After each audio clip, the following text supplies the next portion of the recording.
guys, in today's video, we will talk about how to not care or how to detach. Now, obviously in life, we are going to care. This is a very normal human need. We care for our loved ones, we care for others, but there's a very fine line where it is just too much and it will start draining you and you kind of lose yourself. If you lose your mind over someone or over something that someone has said about you, or you trying to defend your reputation, you will lose everything. You will give all your power and all your energy that you have to that one person. They will feed off of you. In this life, you cannot afford to lose yourself. Do you find it difficult to write good and improve your writing? You want to sound better, whether it's on posts, projects, or emails, but you don't know how to start.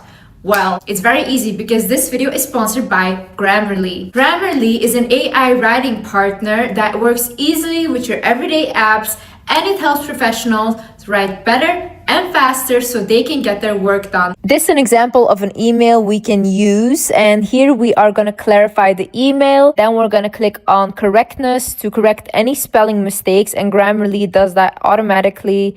You accept it. Here another one you accept, and then you can also choose to improve. So here I'm asking Grammarly to make my email more persuasive and also to shorten it. Then I will insert the new email into the blank space and I delete the one that was there before. The best part about Grammarly is that it's free to use and to try out. If you think that you might benefit from improving your writing skills, then please click the link in the description down below or visit grammarly.com/thewizardliz. Guys, my name is Liz and welcome back to my channel. Let's get right into it. First things first, understand the higher purpose of what is happening to you. For example, I have a platform, right? And with a platform comes a lot of hate and comes a lot of people making stuff up about you. I have to deal with that in a way where I never react until it's super bad and I'm gonna sue the person. I cannot react to these rumors. Why? Because the minute I react and I try to explain myself, these people win. So I cannot allow that to happen. I can only allow to sit back and ignore it and never engage in it. Now, why is this a lesson for me? Because when I was younger, I always had to over-explain myself to my parents. I always had this need of to prove myself and to prove that I was a good kid because I was never getting that validation. Now, when I'm in this position and people are lying on my name, I am not allowed to prove myself, and I should now be okay with the fact that people will not see or will not understand you the way that you want people to understand you. You can bend over backwards and people that are not willing to see you will not see you. And you have to learn to be okay with that. You have to learn that, you know, this person might not see the magic in me, but that doesn't mean that I cannot look in the mirror and see the magic in myself. This person might twist my words, take it out of context and say that, oh, this is what she said when that's never what I said. But you have to be okay with that was their version though. They're speaking from their world. If someone, imagine with me, if someone is really negative from the inside, they're not a bad person, but they're just negative, okay? Whatever you say, if you say, life is beautiful, they will say life is miserable and who do you think you are? You have to come to a point in life where you become okay with people misunderstanding you, because you understand that everyone is free to look at life in their own way. You trying to make people understand you or make everyone trying to like you is you being controlling. But they all have their free will. People can love who they want to love and people cannot love who they don't want to love, and that is okay. Once you understand that, you know what, they're free to do whatever they want, become free from this illusion of control. So just let it go. He couldn't love you at this time or she couldn't love you. Fine. Someone tells you that they don't love you. It shouldn't make you question your own worth. It should make you understand that they have a lack of capability of loving you at this time. And that is fine. That is okay. You cannot force people into a box to give them the kind of love that you want. True love is however it shows up. And letting go of someone you loved and not caring isn't you acting like you never loved them or you know, I was better than this. No, you love that person and that is okay. But you don't have to keep carrying that hurt with you or feel like, oh my God, I need to validate myself. I need to be more beautiful because then they will see what they lost. No one lost in this situation if you were able to get free from a person that wasn't able to show you true love. You won already. You don't need to look better, do better, get revenge on people that couldn't see you.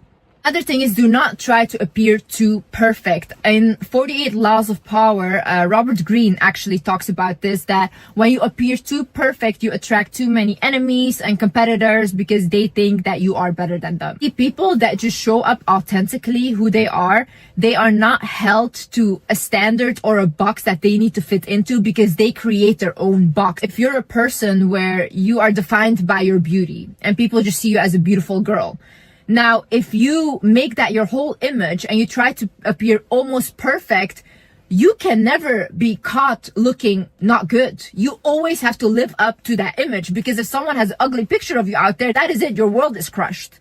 So once you come out of that box and you think, you know what, I'm okay with people not finding me attractive.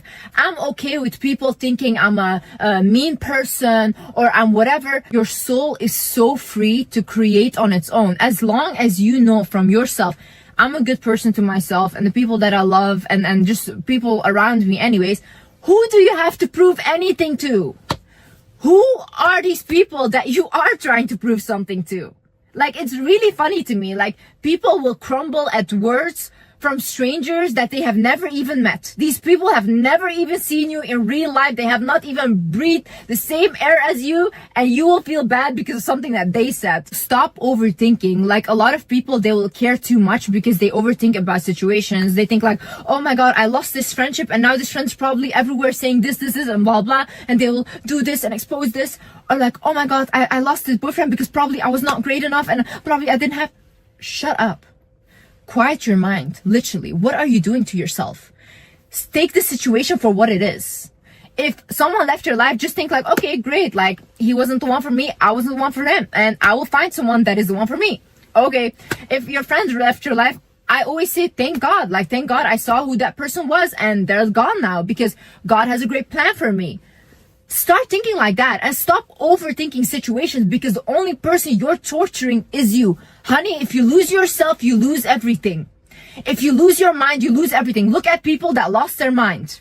Other thing is, do not allow your emotions to get the best of you. Oftentimes when we are in an emotional state, we think very irrational. That's why a lot of people, sometimes when they go to the extreme, they even unalive people when they're so emotional. But when they're out of that emotions, they're like, oh my god, I would literally never do that. That is really sad. You cannot allow all these emotions take you over and completely take you out of your rationale. In this moment, you should think, okay, am I thinking emotionally, or is this what really happened? Is this what is really happening? Oh my god, my life is gonna end. I'm never gonna... Is that what is really happening, or is that you thinking emotionally? Really ask yourself. You have to be able to calm yourself down, because once people see that you are so emotional and you react so emotional to things, you're very easy to manipulate. You're very easy to control. When, even if you are this emotional of a person, that's very beautiful, because I'm very emotional. Do not publicly go and cry about haters or whatever, because now you gave them what they wanted. Honey, do not show those emotions.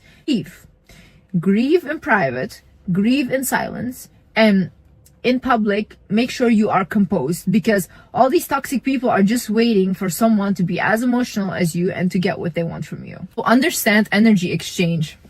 Look, people that are celebrities, they love to be talked about, whether it's negative or whether it's positive, because people are giving them energy.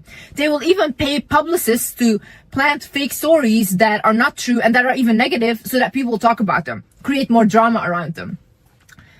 Whatever you engage in is an energy exchange. When you look at these rumors, when you look at this hate, you're exchanging energy with that person. You are giving that power, as long as you do not fucking care.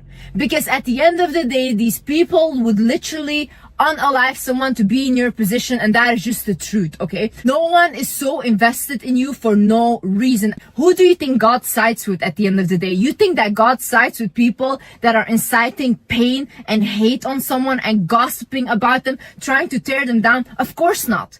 God sides always with the person that is on the receiving end of that. So you are only getting more blessings. You are getting all of their energy. Honey, you are winning. What you do now is you transmute the energy. My sister actually told me this. She's like, Liz, you are actually like an alchemist. Anytime you get angry, anytime you feel happy, whatever you feel, you transmute that into a creation. So I will start making a video. I will start making art. I will do all of these things, but I always transmute my emotions into something.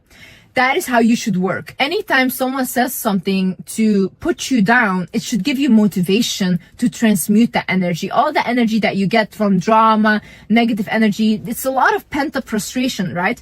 Put it into something that you can create with, like study harder, work on your business, do anything that literally is gonna benefit you more and more. Whenever I see a comment that says like, oh, she's not gonna achieve this, blah, blah, that's it, more motivation. I'm like, thank you God for sending me haters, because now I want to do it even more. The way you detach is by understanding that whatever is meant for you will enter your life no matter what you do. In this with my life, like so many times I try to do things on my own where I look for a 9-to-5 job when I was younger and all these things, and always I would get pulled out of it. No matter what I do, it wouldn't work out. Or in my previous relationship, it just wouldn't work out no matter how much I tried to make it work or whatever. It's because when something else is meant for you, you have to arrive there. So when you have that faith in God and you say, you know what, if this friendship left my life, it wasn't meant for me, or it's time to end for this friendship now, you know, we both did our part in each other's life, now you're meant to go. If this relationship is ending, okay, great, we both did our part in each other's life, now you're meant to go. But whatever is meant for you, no one will ever be able to take your blessings. God played very fair in that. God is very fair. Whatever is meant for you will always come your way in the most miraculous ways, in the most unexpected ways. You just have to be willing to receive that, because when you are just literally thinking about, oh no, but I wanted this ex even though he was abusive, it's like, yeah, but what was meant for you is trying to come in, but you're not letting go, and you're just attaching yourself constantly to something that you're already meant to let go of. So when you do that, then what is meant for you can come in. You know how many times I've told this to friends, like, just let it go and watch, and they wouldn't do it. The minute they let go, like this, something new comes in, a whole new reality. Have faith, guys. Have faith. Also think oftentimes in life, when you attach too much to something, God tests you in a way where they will take that thing from you, because we will leave this earth by ourselves. And I honestly think that is a beautiful thing. And I think when I die, I want it to be celebrated. I don't really want it to be like a funeral and everyone crying, but I think we should celebrate people's life, that the souls had a chance to come to earth and experience this. It's beautiful, you know. But that is the case though. You are meant to leave this earth alone. So when you attach to something, you are not ready to experience the life that God gave you, which he said, this is all temporary. You came here to learn your lessons, but see, you cannot attach to something so hard that when you lose that thing, you're gonna lose yourself. Because if you allow that to happen, that person, that friend, those people that are hating on you, whatever, they're gonna continue with their lives. And now your life is destroyed. Why give them that power? You are such a powerful human being when you just understand that whatever comes into this life is beautiful. I'm meant to experience it, but when it leaves, it's still as beautiful because I learned from it. Take your lessons and move on. Like, it's a beautiful new beginning. It's like being born again, you know? We constantly in our life let go of things. We let go of our childhood version of ourselves, of our teenage version of ourselves. One day we will be old and we let go of our adult version of ourselves, you know? But isn't that a beautiful process? Isn't it beautiful to be able to experience these things? Don't give people power to take all your energy, to take your mind and take your essence. Honey, you are glowing. Honey, you are powerful. You are so spectacular. And I know you cannot see it right now, and it's okay to grieve things. It's okay to feel really bad right now. And I know it sucks, but this cannot take you over. You can grieve, you can cry, you can do all of that, but it shouldn't completely take over your whole life. Know that you cannot see it for yourself right now, but life changes so fast. In 1 week, you can have a new life. Even in 1 second, you can have a new life just by the decisions that you make. You can decide for yourself, will I continue to just put myself down, feel bad about myself, or do I today decide that, oh my God, this is the last time that I'm gonna constantly cling on to this. I let this go. And you will feel like, once I let this go, oh my God, such a relief. Whew, I'm free now. I can go on and I can do something that fulfills me, that pours into me as much I pour into that, and not just you pouring into that thing and not receiving anything back. And I promise you, when you have something in your life where you're giving more than you're receiving, it will be taken from you, because that is not fair. That is not fair. There's always an energy exchange happening where you should receive something back. Anyways, guys, I hope this video helped you guys. And yeah, I see you in the next video. I love you guys so much. Bye-bye.